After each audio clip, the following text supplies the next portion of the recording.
Welcome back. In this video, I'm breaking down everything you need for FPL Gameweek 26. Fixtures, teams to target, captain picks and transfer ideas. Before making any decisions, we need to understand the fixtures. Looking at the next 6 game weeks, a few teams really stand out. Arsenal have a decent run coming up and are clearly one of the teams to focus on, especially with the double.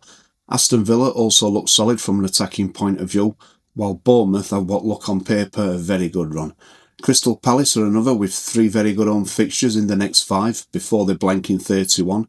Liverpool have 3 of the bottom 4 after Sunderland away. This fixture run will shape our transfer and captain decisions later in the video. If you're finding this useful, feel free to like the video, it really helps the channel. Based on those fixtures, these are the teams that I am actively targeting. These are the teams I want most of my transfers and captaincy decisions focused around. So let's take a look at some transfer targets. Declan Rice should be one of your priority transfer targets this week. With a double game week against Brentford and Wolves, he offers a really strong upside. He's produced 4 goals and 7 assists so far this season, alongside 4 double-digit returns. His minutes are completely secure and is virtually guaranteed to start both fixtures. For managers who aren't comfortable captain an Arsenal defender across the 2 games, Rice is a dependable, rock-solid alternative. Next up is Manchester United's talisman, Bruno Fernandes. And if you don't own him already, you really need to be getting him in soon. He's the second highest point scorer in the game, with only Erling Haaland scoring more than him this season. He remains on set pieces and penalties, keeping his routes to points wide open. Since Michael Carrick took over 4 games ago and moved him back in his number 10 role, Fernandes has delivered 1 goal and 4 assists, totaling 35 points while creating 6 big chances. His advanced role, monopoly on set pieces and consistent minutes make him one of the safest midfield options in the game. Even when Manchester United aren't firing, everything funnels through Fernandes, giving him both a high floor for steady returns and an explosive upside for double-digit hauls. My next transfer target is Bryan Mbeumo, Bruno Fernandes' partner in crime at Manchester United. He scored 9 goals overall, but his output has really kicked on in recent weeks since Michael Carrick took over. Over his last 4 game weeks, Mbeumo has found the net 3 times and delivered 29 points, highlighting his current form and momentum. He's playing with confidence, he's heavily involved in almost everything Man United do going forward, and he offers consistent returns without the premium price tag. With form on his side and his minutes locked in, Mbeumo is an ideal midfield upgrade for managers looking to jump on his hot streak before his ownership climbs. And now 2 differentials who can really boost your rank, and the first is Daniel Munoz from Crystal Palace. Munoz is back from injury and fully up to speed, having completed back-to-back 90-minute outings. Prior to his layoff, he delivered 3 goals and 3 assists in just 14 appearances, including 3 double-digit hauls, which is outstanding output for a defender. With upcoming fixtures at home to Burnley and Wolves, both games offer real potential for attacking returns, making Munoz a high upside differential with the kind of ceiling that can quite easily move you up the rankings, with his ownership currently only at 7%. My final transfer target is a genuine differential, priced at just 3.9 million, and his ownership is under 2%. It's James Hill from Bournemouth. He started the last 7 matches and has hit DEFCON in 6 of those. He's got 2 assists and he shows consistent value at the budget end of the game. With Bournemouth currently top of the fixture ticker and Hill's minutes looking nailed, he stands out as an excellent option for managers looking to free up funds. And now some players who I'd be looking to sell. First, I'd be looking to sell James Tarkowski if I owned him. Everton have managed just 1 clean sheet in their last 6, and while Tarkowski still offers some threat through DEFCON, it's simply not enough at 5.8 million. With tough fixtures coming up against Man United, Newcastle, Arsenal and Chelsea in 4 of the next 6 game weeks, the upside just isn't there. For me, now's the time to move him on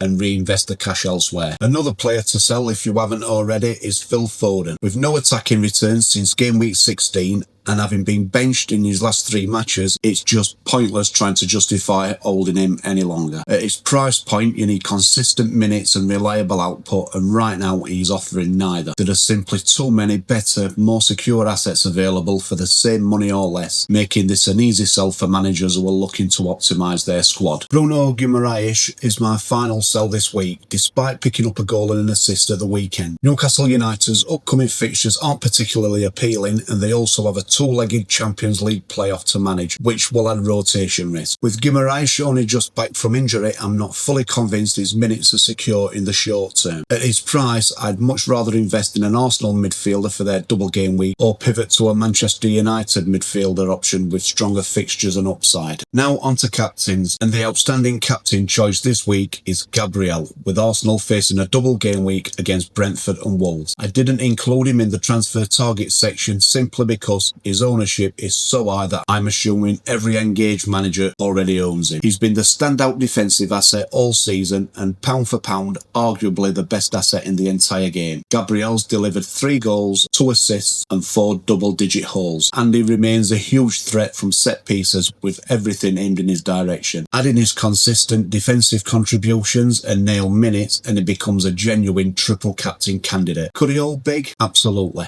A 15-pointer in one game and an 8-pointer in the other is well within his reach. This week he really does have a massive ceiling. My second captain choice is in the safe hands of Erling Haaland. He may not have been at his most lethal in recent weeks, but a goal and an assist at Anfield at the weekend was a timely reminder that he's still around. Now we've got a plum home fixture against Fulham, a side that haven't kept a clean sheet since Christmas, and the robot will be licking his lips. For those looking to roll the dice with a differential, my final captaincy option is Declan Rice. I've already covered in the transfer target section why he's such a strong pick this week, but he's also a very viable captain's choice if you're chasing rank. With secure minutes across both double game week fixtures and multiple routes to points, Rice offers a high ceiling without being one of the more obvious captaincy options. I wouldn't blame anyone for handing him the armband if they're looking to make up ground and gain an edge. This is how I'm currently set up for game week 26. I'm really happy with my team and I'll be rolling my transfer. Got 3 Arsenal for the double game week. I'm more than happy with my midfield with the double Man United lineup of Bruno and Mbeumo, and Enzo Fernandez and Morgan Rogers just tick along nicely. Up front, Erling Haaland and João Pedro, who's on fire at the moment. I'll be captaining Gabriel, and the toughest choice I've got this week is whether to triple captain Gabriel or to use my bench boot. Let me know what you think in the comments below. So just to recap, Gabriel is my captain choice for game week 26, Declan Rice is my top transfer target, and Phil Foden is a sell if you own him. That's everything for game week 26. If this helped, make sure to like and subscribe, comment with your plans below, and good luck for this game week.